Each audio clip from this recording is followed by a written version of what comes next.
Martians, Chapter 1, Prodigy by Maria de Los Angeles, Virgen. They arrived like falling stars, a celestial procession tearing across the canvas of space like fallen angels being cast from heaven. Each one dragged behind it a luminous tail, a radiant banner unraveling in silence.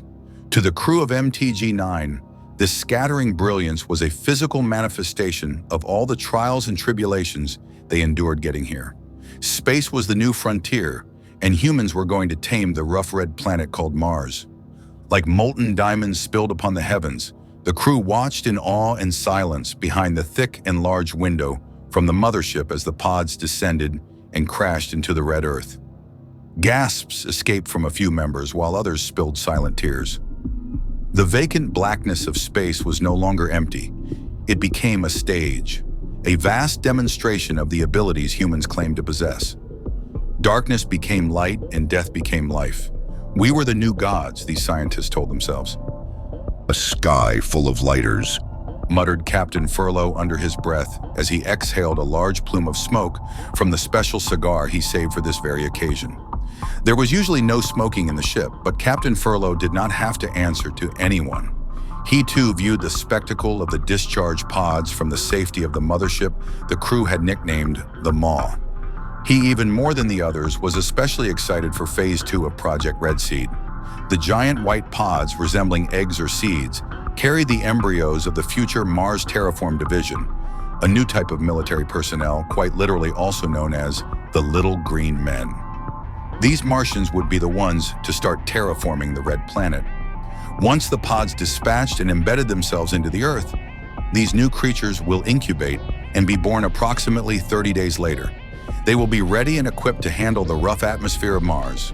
They were created using the newest form of DNA splicing techniques, gene editing, and manipulation techniques, mixing the DNA of humans, animals, and plants into one being. A perfect Martian to aid and abet the Earthlings, or a new type of slave. The Resistance, who called themselves Origin, claimed them to be. Origin members were a mix of right and left wing members who opposed DNA manipulation.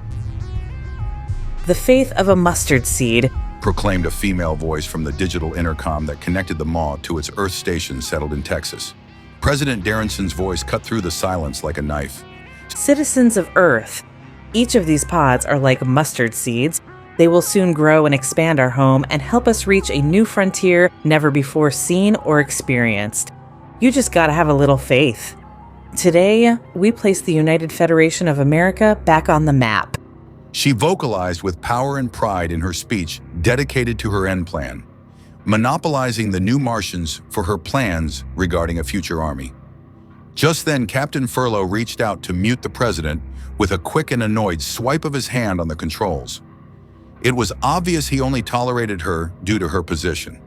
"And that's enough of that," muttered the captain under his breath. A hidden dread hung in the air from the crew despite the initial excitement. Perhaps the crew did not truly anticipate Phase 1 being successful after several failed first attempts. The realization and seriousness of what they were all partaking in was finally settling in. The captain was a man of few words.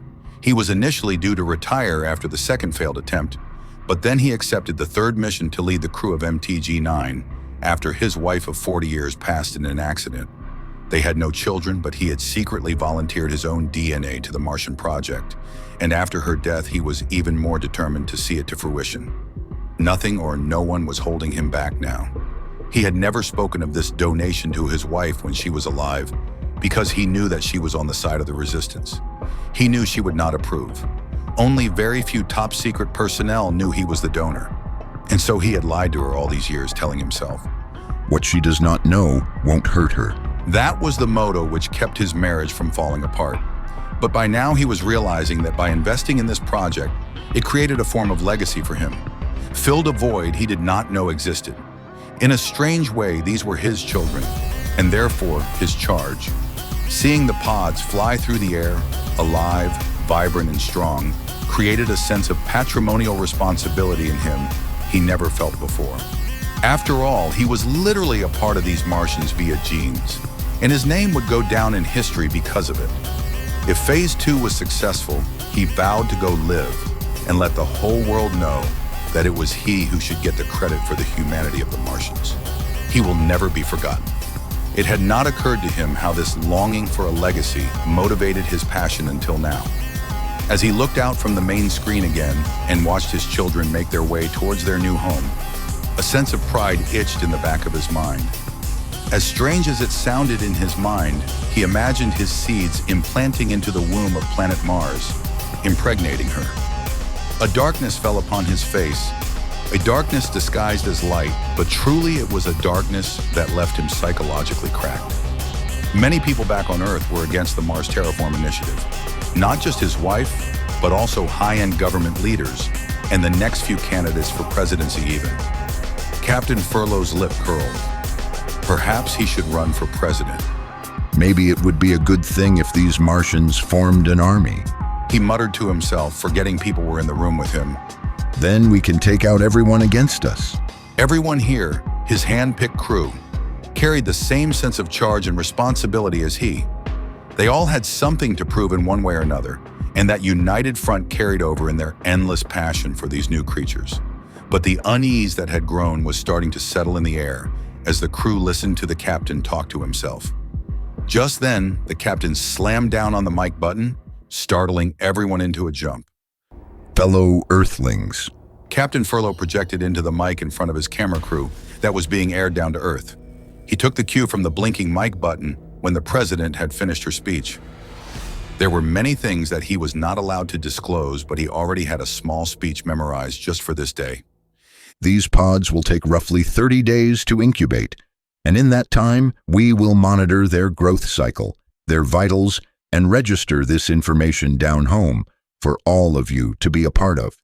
We will run transmission of this 24 hours a day to quench any fears and alarms some of you may have. The captain paused. A spurt of nods and whispers went out throughout the crew. He turned to give them all a look of disapproval. In addition to human DNA, He continued, we have used new recombinant DNA splicing from over hundreds of animals, cephalopods for their bioluminescent organs, axolotl for their regenerative powers, and bees for their instinct to work and have a hive mentality. But the most important of all, paused the captain to reflect a grin. we used splice engineering with algae, cactus, and the Venus flytrap, to name a few, to create a beautiful type of green skin that will absorb the light and radiation of Mars into quick fuel for these new creatures. Not only will they breathe in CO2, but they will release oxygen into the atmosphere, terraforming the planet just by breathing. Everyone gasped in awe, most of all the crew who had already sensed their captain's earlier disapproval of their lackluster energy, then started clapping. The captain motioned for everyone to quiet down.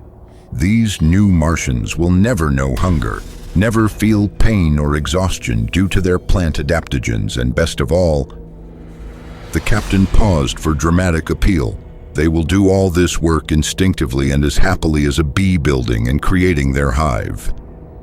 This hive, this massive new complex, will be complete with algae farms, water reservoirs, and genetically modified plants and animals that will create a new type of desert oasis on these now dead red rocks. A self-sustaining ecosystem complete with its own weather, very much similar to Earth. From the intercom camera, the crew witnessed the citizens from around the Earth booing and looking on with judgment toward the drones. At this, the captain's countenance fell, and darkness had returned to his gaze. His mouth shut closed, and suddenly he was no longer interested in speaking. Therefore, fellow Earthlings, I leave you now to the House of Mars representative for any questions and concerns. I am eager to get back to this marvelous work. At that, he again slammed his hand down on the mute button before he could hear the crowd respond. Idiots, he thought to himself. All of them are idiots, knowing full well that the majority of Earthlings oppose the terraforming of Mars.